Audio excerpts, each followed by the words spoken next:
नमस्कार दोस्तों, स्वागत है अपने YouTube channel top trending GK में। दोस्तों इस वीडियो में कवर करने वाले हैं 30 इंपॉर्टेंट जीके के सवाल जो कि हाल ही में आपके डीडीए की ओर से एग्जाम हुए हैं 5 से 12 नवंबर के मध्य, जिसमें पटवारी, स्टेनो, जूनियर सेक्रेटरीट असिस्टेंट और एसओएओ इन सभी के आंसर की अभी जो जारी हुई है, जिसमें से एक कैंडिडेट ने मेरे को जूनियर सेक्रेटरीट असिस्टेंट के आंसर की भेजी है जो 10 नवंबर को एग्जाम हुआ था डीडीए की ओर से। तो इसमें जो जीके के 30 सवाल पूछे गए हैं, जिसमें बहुत से लेटेस्ट करंट अफेयर्स के सवाल भी हैं, वो सभी अपन एक्स्ट्रा फैक्ट सही देखने वाले हैं। बाकी जिन भी कैंडिडेट का एग्जाम हुआ है अभी 5 से 12 नवंबर के मध्य, उनको जो अभी आंसर की जारी हुई है, तो बहुत सी आंसर की यहाँ पर नहीं मिली मेरे को, तो एक ही कैंडिडेट ने सेंड की है। तो इसके अतिरिक्त जो भी आंसर की है आप व्हाट्सएप जरूर करना, डिस्क्रिप्शन बॉक्स में आपको नंबर मिल जाएंगे जो मैं कंबाइन करके टेलीग्राम चैनल पर उन सभी की पीडीएफ फाइल अवेलेबल करा दूंगा। और इसकी पीडीएफ भी आपको टेलीग्राम चैनल पर मिल जाएगी। डिस्क्रिप्शन बॉक्स में टेलीग्राम चैनल की लिंक है, क्लिक करके ज्वाइन कर सकते हो। बाकी देखिए वीडियो को एंड तक बने रहिए, यहाँ पर काफ़ी इंपॉर्टेंट आपको एक्स्ट्रा फैक्ट सही सवाल देखने को मिलेंगे, जिसमें करंट अफेयर्स के सवाल भी सम्मिलित हैं। और वीडियो में आगे बढ़े उससे पहले मैं आपको बता दूं, जो भी कैंडिडेट एसएससी स्टेनो की तैयारी कर रहे हैं तो बिल्कुल free of cost mock test attempt कर सकते हैं इंग्लिश का, जो कि प्रत्येक गुरुवार को अनअकैडमी पर होता है। तो ये मॉक टेस्ट आपको नेक्स्ट मिल जाएगा 20 नवंबर को, फिर 26 नवंबर को, और उसके अगले दिन ही उसका एनालिसिस किया जाएगा रानी सिंह मैम के द्वारा। तो डिस्क्रिप्शन बॉक्स में एनरोलमेंट की लिंक है, एनरोल करके आप जरूर अटेम्प्ट करके अपनी रैंक पता कर सकते हो। तो चलिए पहला सवाल आपके सामने, मिश्रित अर्थव्यवस्था क्या होती है, जो मिक्स्ड इकोनॉमी है।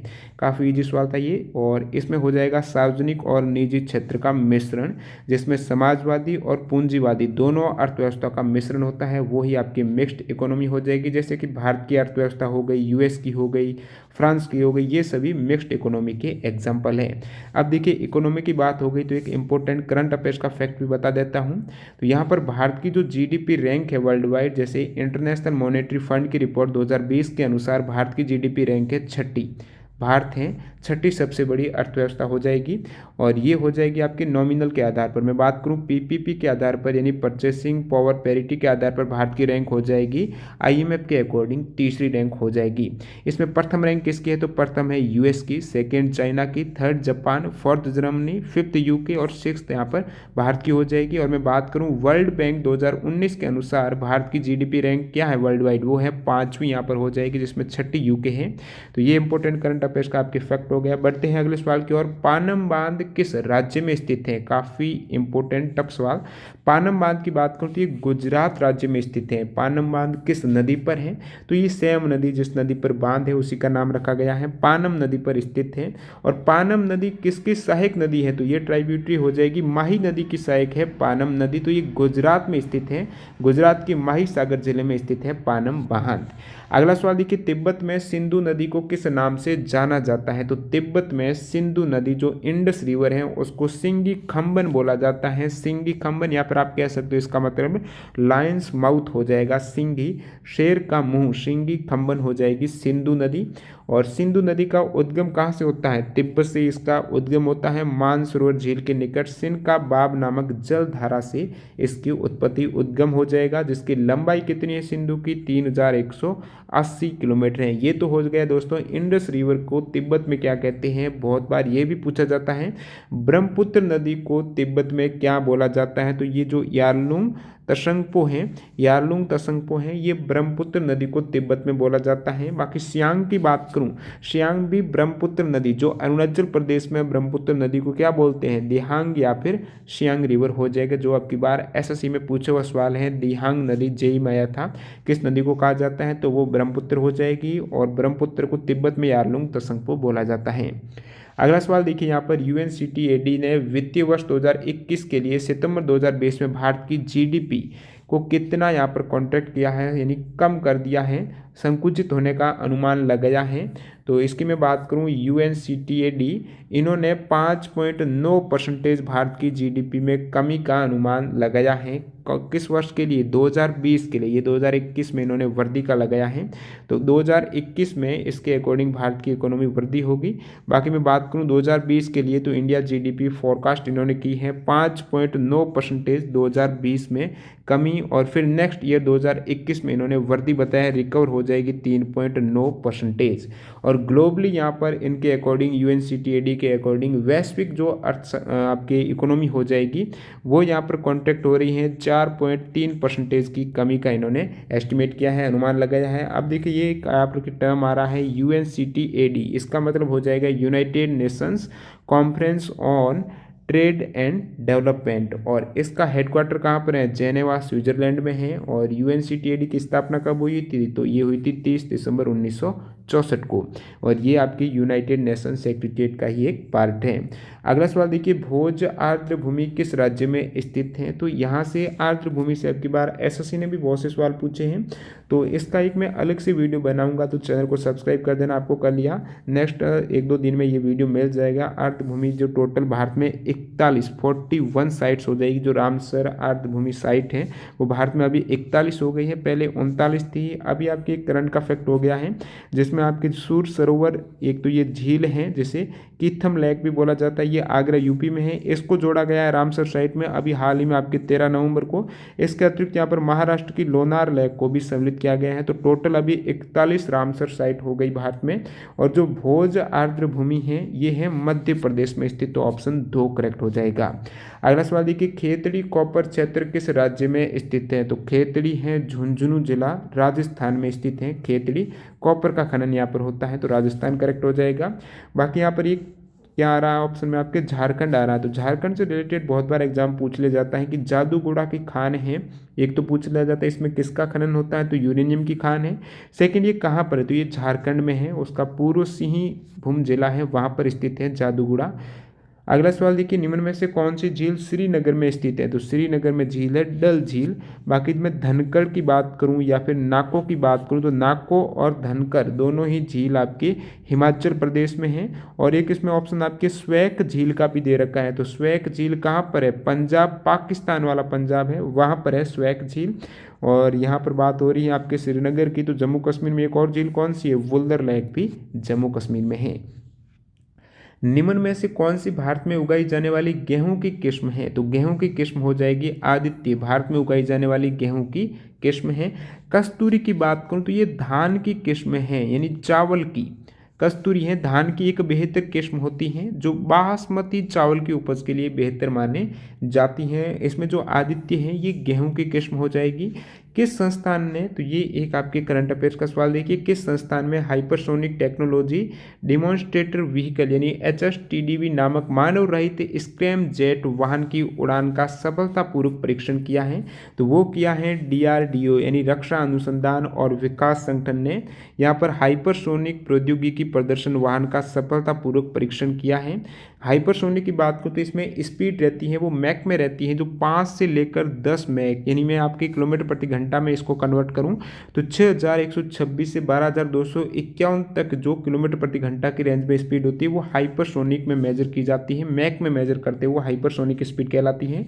तो इस प्रकार की एक यहाँ पर स्क्रैम जेट वाहन की उड़ान का सफलतापूर्वक परीक्षण किया है, वो DRDO ने किया है। स्क्रैम जेट एक इंजन है जो कि हाइपरसोनिक गति को संचालित कर सकता है, इस प्रकार की गति को ये संचालित करने में सहायता करता है स्क्रैम जेट इंजन।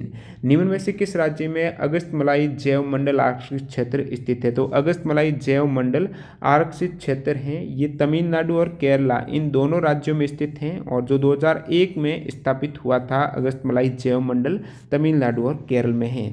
तंजावुर का राजेश्वरम मंदिर किस राज्य में है, जब तंजावुर नाम आ गया तो सभी को पता होना चाहिए तंजावुर कहाँ पर है, तमिलनाडु में है, वहाँ का ये मंदिर है राजराजेश्वर मंदिर है तमिलनाडु तंजावुर में। अब देखिए तमिलनाडु के अन्य जो प्रसिद्ध इंपोर्टेंट मंदिर जहाँ से अक्सर सवाल आते हैं, एक तो मीनाक्षी का पूछ लिया जाता है, जो मीनाक्षी अमन टेम्पल है वो मदुरई तमिलनाडु में है। फिर बृहदेश्वर टेम्पल का पूछ लिया जाता है तो ये भी तंजावुर में है। तो राजराजेश्वर मंदिर और बृहदेश्वर मंदिर ये दोनों तंजावुर तमिलनाडु में हो जाएगा। रामनाथ स्वामी मंदिर है रामेश्वरम, ये भी तमिलनाडु में है। श्री रंगनाथ स्वामी मंदिर श्रीरंगम तमिलनाडु में। कपालेश्वर टेम्पल है चेन्नई तमिलनाडु में। जम्बुकेश्वर मंदिर हो जाएगा तिरुवनाय कवल में जो तमिलनाडु। कांची कैलाश संतर मंदिर कांचीपुरम में। तो ये सभी आपके monolithic rock temple Mahabalipuram Tamil Nadu के प्रसिद्ध मंदिर हो जाएंगे। अगला सवाल देखिए, हिंदूपुर के निकट स्थित लेपाक्षी मंदिर की दीवारों पर चित्रकारी कब की गई है? लेपाक्षी नंदी, देखिए लेपाक्षी की बात करूं तो ये है आंध्र प्रदेश में। आंध्र प्रदेश का अनंतपुर जिला है, वहां पर लेपाक्षी टेम्पल है। तो उनकी दीवारों पर जो चित्रकारी की गई है वो 16वीं शताब्दी की है। ये कब की है? 16वीं शताब्दी की। भारत का पहला जैवमंडल आरक्षित क्षेत्र नीलगिरी जैवमंडल आरक्षित क्षेत्र है, ये कब स्थापित किया गया था? तो नीलगिरी जैवमंडल आरक्षित क्षेत्र है स्थापित हुआ था 1986 में। यूनेस्को के अकॉर्डिंग यहाँ पर ये नीलगिरी बायोस्फीयर रिजर्व के रूप में 1986 में स्थापित हुआ है।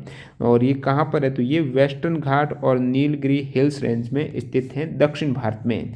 What do you understand by gross national product? आपकी बात हो रही है जीएनपी की। तो ग्रॉस नेशनल प्रोडक्ट है, इसके फॉर्मूले की बात करूं तो यही आपके पूछा है, इसमें आंसर हो जाएगा the total value of goods and services produced in the country and net factor income from abroad. मतलब क्या हो जाएगा? तो ये total value of goods and service produced in the country यानी जीडीपी हो गई। और इसके बाद में बात करूं net factor income from abroad, तो विदेशों से प्राप्त जो शुद्ध आय हो जाएगी। मतलब क्या हुआ? यहाँ से विदेशी भी कमा रहे हैं जो बाहर से इनकम लेके जा रहे हैं, और भारत के लोग हैं वो विदेशों से इनकम ला रहे हैं। तो दोनों को आप अंतर करेंगे, यानी विदेशियों के द्वारा देश में उत्पादित अंतिम वस्तुएं एवं सेवाओं का मौद्रिक मूल्य, उसको माइनस कर दीजिए जो विदेशी यहाँ से लेके जा रहे हैं, और प्लस कर देंगे जो बाहर से भारत के लोग लेके आ रहे हैं विदेश में देश के नागरिकों के द्वारा उत्पादित अंतिम वस्तुओं सेवाओं का मूल्य, वो प्लस कर देंगे। तो जीडीपी में यहाँ पर ये आपको करना है, प्लस करना है। बाहर से जो भारत में लेके आ रहे हैं भारतीय, और विदेशी बाहर से जो लेके जा रहे हैं वो माइनस करना है। तो ये यहाँ से जीएनपी निकल के आ जाएगी, यानी ग्रॉस नेशनल प्रोडक्ट है जो आपको पूछा है। तो total value of goods and service जो भारत में कंट्री के अंदर प्रोड्यूस होती हैं, उसके साथ net factor income from abroad है। और यहाँ से जीडीपी की मैं बात करूँ तो जीडीपी का ये फॉर्मूला हो जाएगा जिसमें C+I+G। सी का मतलब हो जाएगा कंजप्शन, उपभोग क्या हो रहा है, क्या इन्वेस्टमेंट हो रहा है, गवर्नमेंट सरकारी खर्च कितना हो रहा है, उसमें से आप इंपोर्ट और एक्सपोर्ट का अंतर निकाल दीजिए, वहाँ से आपकी आ जाएगी जीडीपी। अगला सवाल देखिए, किस वर्ष सवाई प्रताप सिंह ने जयपुर के प्रसिद्ध भवन हवा महल का निर्माण कराया था? तो हवा महल का निर्माण हुआ था 1799 में। ये जयपुर में है। 1799 में किन्होंने किया था? सवाई प्रताप सिंह के काल में। अब इनके मैं आर्किटेक्ट की बात करूं, वास्तुकार कौन थे? लालचंद उस्ताद थे वास्तुकार, इन्होंने इसका निर्माण किया है। और हवा महल में ये सवाल भी पूछा हुआ सवाल है कि 953 टोटल वहाँ पे झरोके हैं, नहीं जो छोटी सी खिड़कियाँ हैं हवा महल में, वो टोटल कितनी है? 953 खिड़कियाँ हैं। अब देखिए मैं बात करूँ जयपुर से रिलेटेड एक और इम्पोर्टेंट फैक्ट की, जयपुर को जो पिंक सिटी बोला जाता है, तो ये क्यों बोला जाता है? कि बात हो रही है 1876 की, जब इंग्लैंड की महारानी एलिजाबेथ हैं वो जयपुर आई थी, तो उनके स्वागत में स्वाई राम सिंह ने पूरे जयपुर को गुलाबी रंग से सजा दिया था, तब से यहाँ पर पिंक सिटी कहते हैं जयपुर को। तो किन्होंने यहाँ पर? राम सिंह ने, स्वाई राम सिंह ने जयपुर को गुलाबी रंग से सजाया था महारानी एलिजाबेथ के स्वागत में 1876 में। अगला सवाल देखिए, निम्न में से कौन सा आईआईटी कानपुर के द्वारा विकसित पराबैंगनी सैनिटाइजिंग डिवाइस है? तो ये भी आपके करंट अफेयर्स का सवाल हो जाएगा। तो आईआईटी कानपुर के द्वारा जो विकसित पराबैंगनी यूवी सैनिटाइजिंग डिवाइस का उपयोग है वो है आपके शुद्ध। कौन सा? इसका नाम हो जाएगा शुद्ध। कौन सा? कानपुर के द्वारा विकसित यूवी सैनिटाइजिंग डिवाइस है, नाम है शुद्ध। शुद्ध की फुल फॉर्म की बात करूं तो ये हो जाएगा आपके smartphone operated handy ultraviolet disinfection helper शुद्ध, जो कि एक सैनिटाइजिंग डिवाइस है। तो ये आईआईटी कानपुर के द्वारा विकसित किया गया है, और ये 15 मिनट में 10x10 जो स्क्वायर फीट का रूम है उसको सैनिटाइज कर सकता है, डिसइंफेक्ट कर सकता है। नेक्स्ट में देखिए, हरिवंश के मार्गदर्शन के अंतर्गत किस वर्ष कृष्ण के अनुयायियों ने राधा वल्लभ संप्रदाय को स्थापित किया है? तो राधा वल्लभ संप्रदाय की जो स्थापना है वो 1585 में की है। किन्होंने की थी? तो हित हरिवंश महाप्रभु के द्वारा ये प्रवर्तित एक वैष्णव संप्रदाय है, 1585 में हरिवंश महाप्रभु के द्वारा स्थापित है। अगला सवाल देखिए, हिमानी मृदा और हिमोड मिश्रित अन्य मृदाओं की मोटी गाद को जो निक्षेप है जिसमें हिमानी मृदा और हिमोड मिश्रित अन्य पदार्थों का निक्षेप डिपॉजिट है वो कहता है करेवा। इसको क्या कहा जाता है? करेवा बोला जाता है, जो स्पेशल जम्मू कश्मीर राज्य में पीर पंजाल श्रेणियों के पार्श्वों में 1500 से लेकर 1850 मीटर की ऊंचाई पर मिलने वाले झीलीय निक्षेप हैं, उनको करेवा के नाम से जाना जाता है, जो हिमानी मृदा के निक्षेप हो जाएंगे। अन्य ऑप्शन में आपको एक दून है, एक बुग्याल है। बुग्याल से बहुत बार सवाल पूछ लिया जाता है, बुग्याल क्या है? तो उत्तराखंड के गढ़वाल हिमालय में हरे मखमली घास के मैदान बुग्याल कहलाते हैं। बाकी मैं दून की बात करूँ, एक ऑप्शन में दून है, तो दून हिमालय पर्वतीय क्षेत्र में मिलने वाली संकीर्ण तथा अनुदैर्ध्य घाटियां हैं। तो हिमालय पर्वतीय क्षेत्र में जो संकीर्ण घाटियां हैं वो दून कहलाती हैं। अगला सवाल देखिए, निम्न में से किसे सकल घरेलू उत्पाद यानी जीडीपी में गिरावट के साथ मुद्रास्फीति की अवधि के रूप में परिभाषित किया जाता है?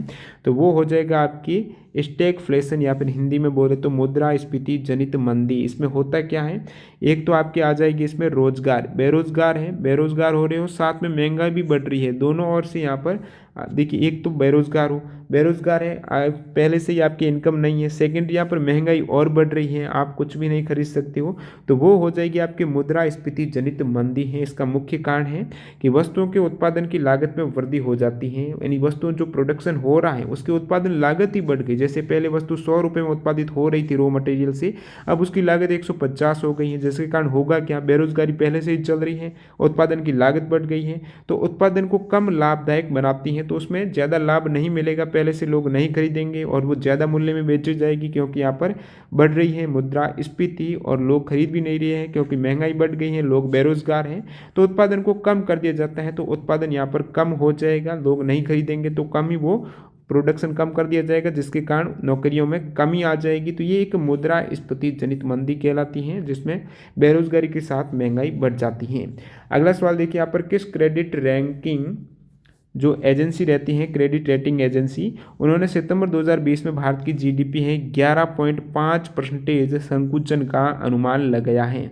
तो 2020 में भारत की जीडीपी में 11.5% जो कमी का अनुमान लगाया है सितंबर 2020 में, वो कौन सी रेटिंग एजेंसी ने लगाया? तो मूडी के अकॉर्डिंग इन्होंने अनुमान लगाया है कि 2020-21 में भारतीय अर्थव्यवस्था में 11.5% का कॉन्ट्रैक्ट होगा, यानी वृद्धि गिरावट होगी, 11.5% की गिरावट आएगी।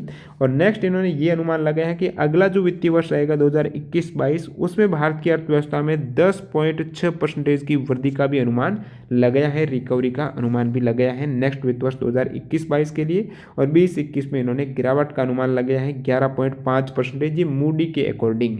बजट 2020-21 में श्यामा प्रसाद मुखर्जी रुर्बन मिशन के लिए अनुमानित बजट कितना है? थोड़ा डाउट लग रहा है, इसका एग्जैक्ट आंसर यदि आपको पता है तो कमेंट करके बताना। बाकी यहाँ पर 600 करोड़ करेक्ट दे रखा है। बजट 2020-21 में श्यामा प्रसाद मुखर्जी रुर्बन मिशन के लिए अनुमानित बजट।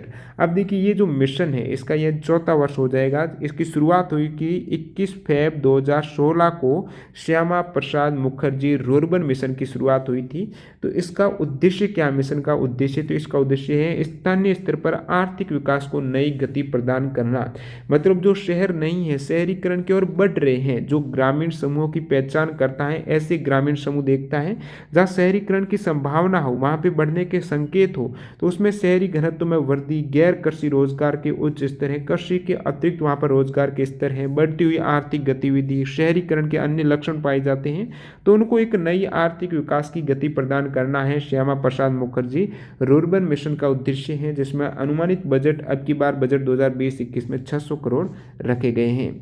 अगला सवाल देखिए, इनमें से किस देश ने नवंबर 2020 में विश्व के प्रथम खनन रोबोट को अंतरिक्ष में प्रक्षेपित करने की तैयारी की है?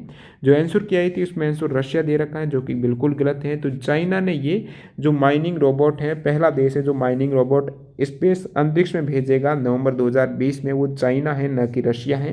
तो इसमें चाइना करेक्ट हो जाएगा, ऑप्शन 2। निम्न में से कौन सा राज्य कासरगोड साड़ियों के लिए प्रसिद्ध है? तो कासरगोड साड़ियों के लिए जो प्रसिद्ध राज्य है वो केरला हो जाएगा, ऑप्शन 4।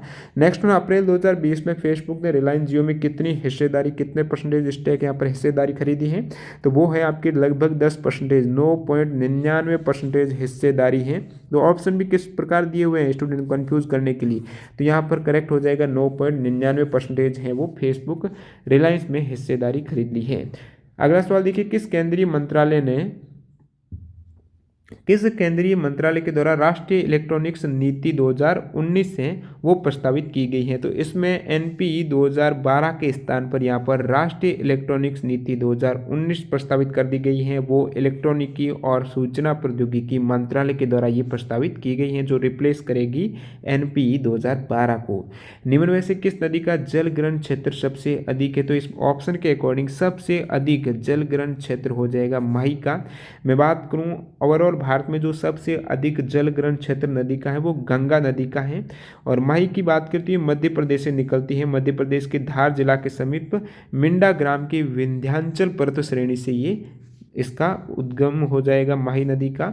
नेक्स्ट वन देखिए, निम्न में से कौन सा उस अनैच्छिक बेरोजगारी का रूप है जो अर्थव्यवस्था में श्रमिकों के द्वारा पेश किए गए कौशल और कर्मचारी के द्वारा श्रमिकों से मांग किए जाने वाले कौशल के बीच में बेमेल के कारण उत्पन्न होती हैं? तो ये संरचनात्मक बेरोजगारी हो जाएगी। जैसे मैं बात करूं, पहले बहुत से श्रमिक हैं किसी स्कूटर बनाने वाली कंपनी में काम कर रहे थे। अब ऐसा हो गया कि स्कूटर का कोई लोग खरीद नहीं रहे, तो वो कंपनी बंद हो गई। अब जो भी ये बेरोजगार हो गए हैं, अब उनको देखिए वो कार बनाने वाली, अब स्कूटर की कोई भी कंपनी सारी बंद होगी, अब कार बनाने वाली कंपनी में वो जाएंगे तो उनके पास कौशल तो स्कूटर बनाने का है, कार बनाने का नहीं है कौशल, तो वो क्या हो गए? बेरोजगार। तो इस प्रकार की बेरोजगारी कहलाती है संरचनात्मक बेरोजगारी, जिसमें जो श्रमिक रहते हैं उनके पास जो कौशल होता है और जिनको कौशल चाहिए कर्मचारियों को, श्रमिकों से जो कौशल की मांग रहती है स्किल की, वो दोनों में अंतर हो जाएगा, तो वो संरचनात्मक बेरोजगारी हो जाएगी। प्रश्न बेरोजगारी से अक्सर सवाल पूछ लिया जाता है, यानी जरूरत से ज़्यादा व्यक्तियों का हो जाना। जब किसी राष्ट्र में किसी भी कार्यस्थल पर आवश्यकता से ज़्यादा लोग नियोजित हो जाते हैं, तो उस स्थिति में जो अतिरिक्त लोग हैं, जितनी आवश्यकता है उसके अतिरिक्त जो लोग यहाँ पर नियोजित हो रहे हैं, तो अतिरिक्त लोग जिसके पास कोई कार्य नहीं रहेगा, तो वो एक तरीके से प्रश्न बेरोजगारी के अंतर्गत रखा जाता है। बाकी चक्रीय बेरोजगारी की बात करूँ तो ये अर्थव्यवस्था में उतार चढ़ाव पर आधारित है। एक ऐसी स्थिति आएगी जब अर्थव्यवस्था में अच्छी खादी वृद्धि हो जाएगी, समृद्धि हो जाएगी, चढ़ाव हो जाएगा, तो उस केस में उत्पादन बढ़ जाएगा। उत्पादन बढ़ेगा तो रोजगार के नए अवसर मिलेंगे। तो अर्थव्यवस्था में जब वृद्धि होगी, उत्पादन बढ़ेगा, नए अवसर मिले, तब तो वहाँ पर कोई मंदी नहीं थी। जैसे ही अर्थव्यवस्था में मंदी हो गई, उस केस में उत्पादन कम हो जाएगा, लोगों की जरूरत कम हो जाएगी और लोग क्या है? बेरोजगार हो जाएंगे। तो ये चक्रीय बेरोजगारी में आ जाएगा। मौसमी बेरोजगारी है, जैसे कि बात कर लूँ मैं कृषि की, तो कृषि हमेशा 12 महीने तो नहीं होते हैं। देखिए 4-6 महीने कृषि हो गई जिसमें बुआई कटाई हो गई, तो उसके अतिरिक्त जो बचे हुए महीने हैं वहाँ पर तो जो कृषक हैं, किसान हैं, बेरोजगार हो जाएंगे। तो वो एक मौसम में उनको काम मिलता है, यानी पूरे 12 मंथ नहीं मिलते, तो ये एक मौसमी बेरोजगारी हो जाएगी। अगला सवाल देखिए, निम्न में से कौन समष्टि अर्थशास्त्र के जनक हैं? समष्टि यानी जो मैक्रो इकोनॉमिक्स की बात हो रही है, इनके जनक कौन है? जॉन मेनार्ड कीन्स हैं। बाकी मैं बात करूं इकोनॉमिक्स के जनक, वो हैं एडम स्मिथ हैं। जो माइक्रो इकोनॉमिक्स हैं और इकोनॉमिक्स हैं, इनके जनक एक ही हैं, एडम स्मिथ हैं। और यहाँ से एक सवाल पूछा जाता है, जैसे कि कौन सा मैक्रो इकोनॉमिक्स के अंतर्गत आता है, यानी समष्टि अर्थशास्त्र के अंतर्गत आता है। तो मैक्रो में ये सभी टॉपिक कवर होते हैं। जीडीपी हो गया, बेरोजगार हो गया, नेशनल इनकम है, प्राइस इंडिसेज है, आउटपुट है, उपभोग क्या है, बेरोजगारी, मुद्रास्फीति है, इन्वेस्टमेंट है, एनर्जी, इंटरनेशनल ट्रेड है, इंटरनेशनल फाइनेंस है। ये सभी मैक्रो इकोनॉमिक्स के टॉपिक्स हैं। बाकी जो भी टॉपिक्स है वो माइक्रो में हो जाएंगे। तो ये टॉपिक से अब की बार सवाल बहुत से ज़्यादा पूछे जा रहे हैं। निम्न में से कौन सा अलोह खनिज का उदाहरण नहीं है? नहीं का पूछा है, यानी मैंगनीज तो लोह खनिज हो जाएगा। तो लोह खनिज आपको पूछा है, अलोह खनिज का उदाहरण कौन सा नहीं है? तो ये सभी अलोह खनिज के उदाहरण हैं जिसमें लोहा नहीं होता है, वो अलोह खनिज हो जाएगा। जैसे कि सोना, चांदी, तांबा, ये सभी अलोह का है। मैंगनीज में लोहा होता है, तो ये लोह खनिज का उदाहरण है। अंतिम सवाल देखिए, निम्न में से कौन सा स्टेटमेंट भारत में उष्ण कटिबंधीय सदाबहार या फिर अर्ध सदाबहार वनों के लिए सही नहीं है? तो उष्ण कटिबंधीय सदाबहार वन की विशेषता कौन सी नहीं है? तो उष्ण कटिबंधीय जो सदाबहार वन रहते हैं उसके लिए जो वर्षात हैं वो 200 सेंटीमीटर से अधिक वार्षिक वर्षा की आवश्यकता रहती है और 22 डिग्री सेल्सियस से अधिक तापमान भी होना चाहिए। और ये वन ज़्यादातर पश्चिमी घाटों के पश्चिमी ढलान पर पाए जाते हैं। तीनों स्टेटमेंट करेक्ट है। चौथे, इस स्टेटमेंट की बात करूं इनके उदाहरण की, तो सागौन, साल, शीशम, हर्रा, महुआ, चंदन, आंवला, कुसुम ये सभी किसके उदाहरण हैं? ये हैं उष्णकटिबंधीय आर्द्र पर्णपाती वन के उदाहरण हैं, न कि उष्णकटिबंधीय सदाबहार वन के। तो ये वाला स्टेटमेंट आपके रॉन्ग दे रखा है इसके केस में। तो दोस्तों यहाँ पर जो आपके एग्जाम हुआ है डीडीए की ओर से जूनियर सेक्रेटरीट असिस्टेंट का, तो उसके एक शिफ्ट का जो मेरे को पेपर मिला है 10 नवंबर का, उसका मैंने 30 सवाल जीके के एक्स्ट्रा फैक्ट सहित बता दिए हैं। बाकी जो भी पेपर है किसी भी कैंडिडेट के पास में है तो व्हाट्सएप जरूर कर सकता है, डिस्क्रिप्शन बॉक्स में आपको नंबर मिल जाएगा। वीडियो कैसा लगा कमेंट करके जरूर बताना। मिलते हैं ऐसे किसी नए वीडियो के साथ, तब तक के लिए वंदे मातरम, जय हिंद दोस्तों।